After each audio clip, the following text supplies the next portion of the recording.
से बोलिए सच्चे दरबार की जय।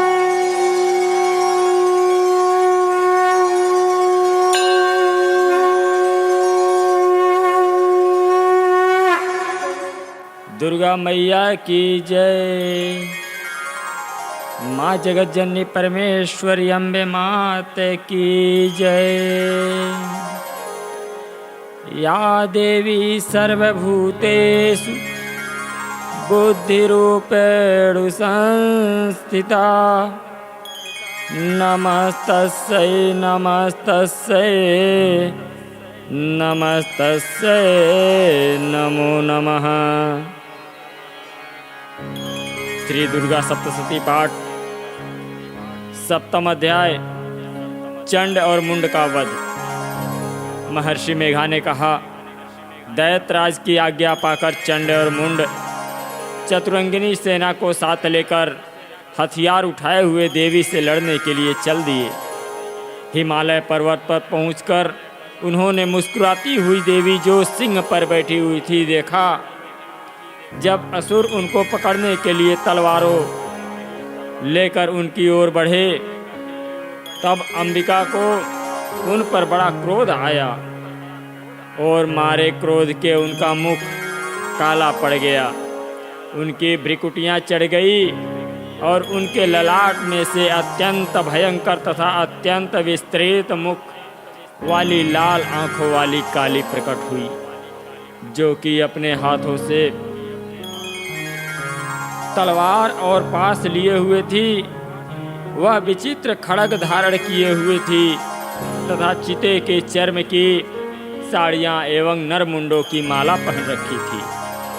उसका सांप सूखा हुआ था और शरीर केवल हड्डियों का ढांचा था, और जो भयंकर शब्द से दिशाओं को पूर्ण कर रही थी वह असुर सेना पर टूट पड़ी और दैत्यों का भक्षण करने लगी। वह पार्श्वरक्षों, अंकुशधारी महावतों, हाथियों पर सवार योद्धाओं और घंटा सहित हाथियों को एक हाथ से पकड़ पकड़ कर अपने मुख में डाल रही थी। और इसी प्रकार वह घोड़ों, रथों, सारथियों व रथों में बैठे हुए सैनिकों को मुख में डालकर भयानक रूप से चबा रही थी। किसी के केस पकड़कर, किसी की गर्दन पकड़कर, किसी को पैरों से दबाकर और किसी दैत्य को छाती से मसलकर मार रही थी।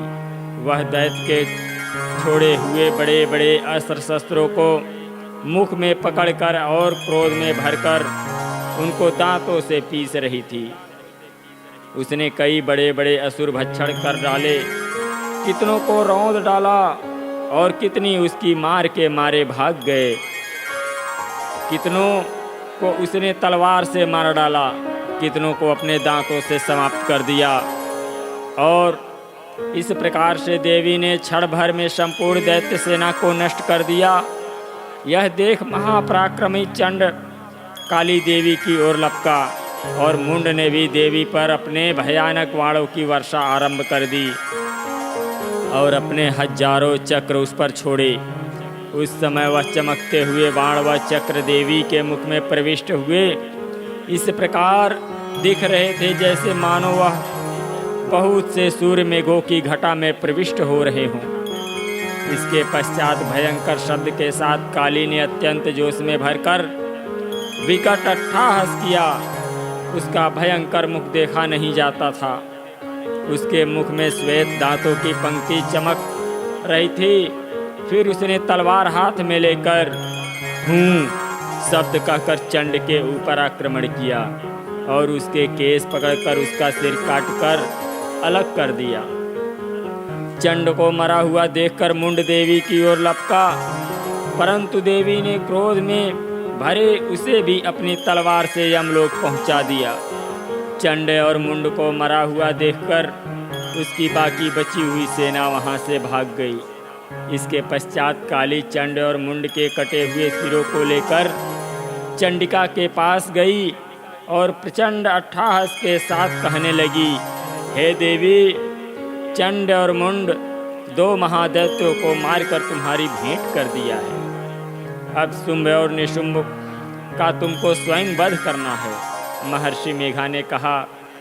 वहाँ लाए हुए चंड और मुंड के सिरों को देखकर कल्याणमयी चंडी ने काली से मधुर वाणी में कहा, हे देवी, तुम चूंकि चंड और मुंड को मेरे पास लेकर आई हो, अतः संसार में चामुंडा के नाम से तुम्हारी ख्याति होगी।